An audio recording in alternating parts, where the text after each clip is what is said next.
If you want to stay up to date with all current hip hop events and releases, make sure to subscribe and turn on notifications to become part of this community. So the other day, I came across this article on Highsnobiety that's titled, "These are the albums we're looking forward to in 2021." And as I kind of scrolled through the list, it occurred to me that they're mostly hip hop albums. And that's when I thought that, I also wanted to do one of these lists of like the albums we're looking forward to in 2021. And looking at these records that they listed, they kind of, they're up there with mine, and they're very similar to my list that I would have done. So I'm gonna go through this list from Highsnobiety, give like my take on some of the albums they listed, and then maybe go a little bit into the records that they've missed here or that they didn't mention. Now, if we start out, we have Rihanna and Drake as the picture here, and they're also going to play a role in this list, I can tell you that. If we scroll down a little bit, the first album that they talk about is, of course, Drake's Certified Lover Boy. Now, this album is still supposed to drop this month in January, as Drake announced, back in October or whenever that was. I have a lot of videos about this album on my channel, so if you want to learn more about it, go check out a playlist I created that has all the, the whole chronology of, stuff that happened about the album. And I also recently dropped a video talking about what's up with the release date of it, because it didn't drop on January 1st. But yeah, this album is definitely one of the most high profile releases this year. Drake is a very big global artist, and also someone in hip-hop who is, of course, very important in steering the popular sound. So I'm looking forward to this too, as you may know from my other videos. Not a lot to say about this one. We don't have a track list yet. We have one single, the Lil Durk Laugh Now Cry Later one, which was one of the best songs he's dropped in the past couple of years. But other than that, we still have to wait for more info on the record. But I'm very excited, and this is, of course, probably going to be one of the biggest releases this year. Now, moving forward, we have Kendrick Lamar with an Untitled album. Now, of course, Kendrick's been, silenced and, ever since 2017's Damn, and he hasn't given out a lot of info on this record. A lot is said here. In January, a former Billboard editorial, Bill Word, revealed that sources close to the rapper told him that K-Dot's upcoming LP was in the finishing stage and it would be rock influenced, and confirmed a new sound.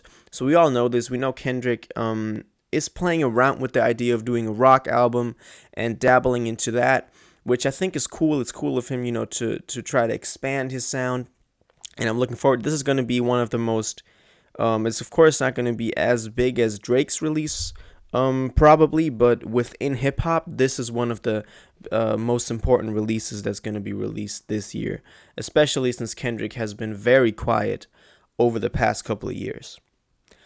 Now, moving forward, Rihanna's R9, which is her 9th studio album that, she teased at and announced a couple times in the past already, but we haven't gotten information on so far. Rihanna is, of course, someone who I don't talk about a lot on this channel, but she has her influence in hip-hop, and she is always, in that style and that category as well. So also a release I'm looking forward to as a high-profile artist, and I hope it's coming 2021. Pretty sure it is. There have been many teasers and hints pointing towards that. But not a lot I can say about it, but definitely excited, and definitely something that I'm looking forward to. Now, the next entry on here is Travis Scott's Utopia. Don't mind the advertisement here. They want me to sign up for their newsletter, but let's keep it to this. Let's keep it to the music here. Travis Scott's Utopia, also a record that I've talked about on this channel before. Something that he's announced, and that he's, collaborators like Roddy Ricch have been confirmed to be on the album. And he's, I think he teased that dropping in 2020, but of course he did not. So 2021 is most likely gonna be the year. His last record, Astroworld, of course, one of the biggest releases of 2018, with one of the biggest songs, Sicko Mode with Drake. And everyone's, of course, looking forward to what Travis has coming next, because he's developed to be one of the most influential and most impactful artists of the past 4 to 5 years, especially in that psychedelic trap sound.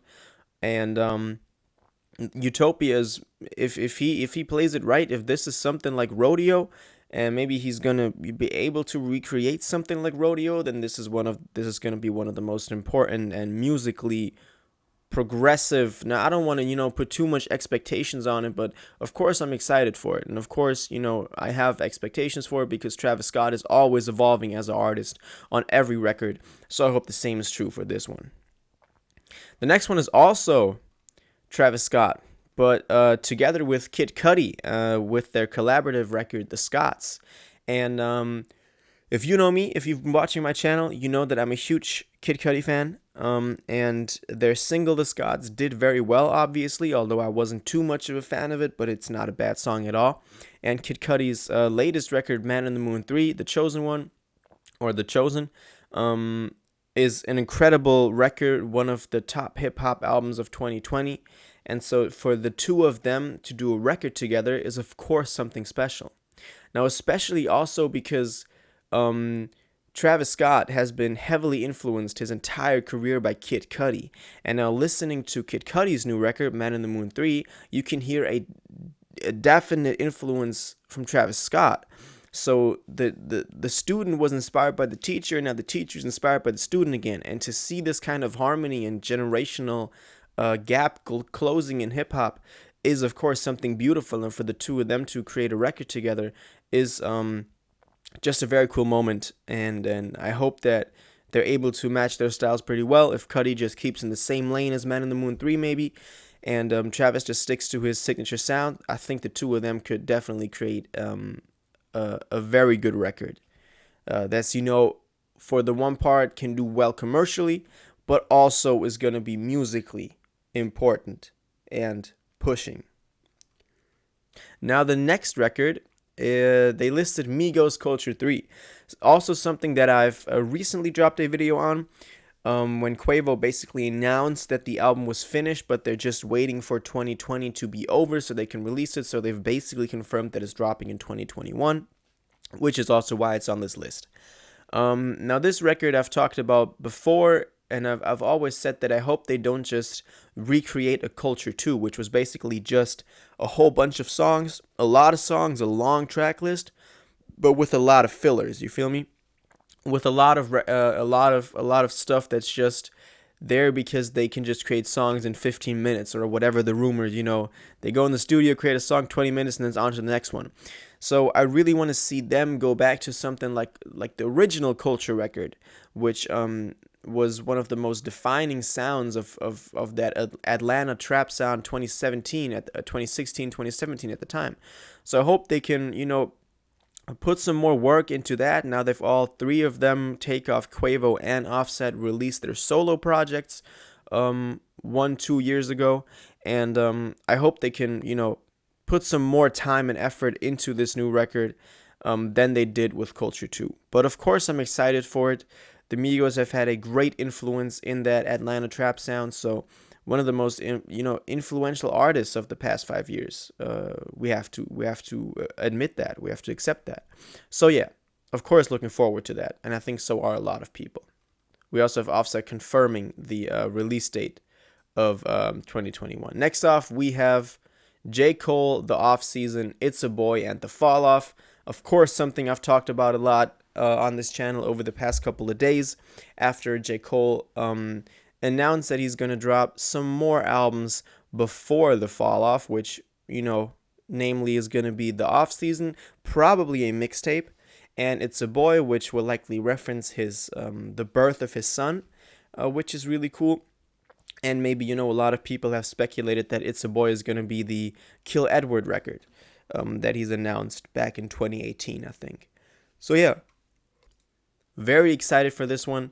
Huge J. Cole fan, and check out my videos I dropped on this because it's very interesting to see, what he captioned. Maybe he's retiring and all that. So check out those videos. They're well worth it. Now the next entry on this list, also a record I've talked about a lot on this channel, is Young Thug's Slime Language 2. Now, Slime Language 2 is, of course, the YSL collaborative record with all the YSL, the whole YSL roster, doing songs together and putting them on this tape.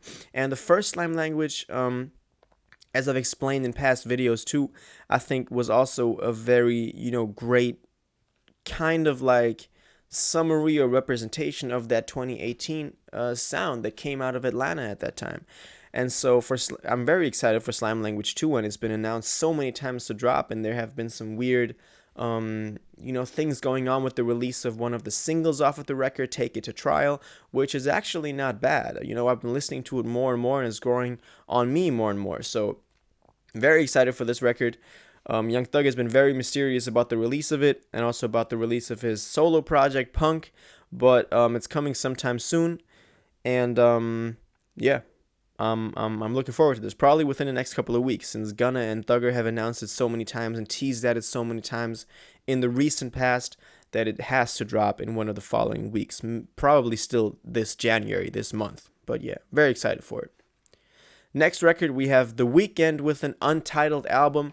He, of course, released After Hours last year in 2020, which got snubbed at the Grammys, but has, I've talked about this in my live streams too, and I think that The Weeknd has kind of created this new a new appreciation for taking nostalgic sounds from the 80s and old sounds, and then giving them a modern twist and making them more widely available for people. And that's what After Hours did for me, and I think that's very important in hip hop. For old trends to come back up and for old sounds to be recognized again. And I think After Hours was one of the most musically important records of last year.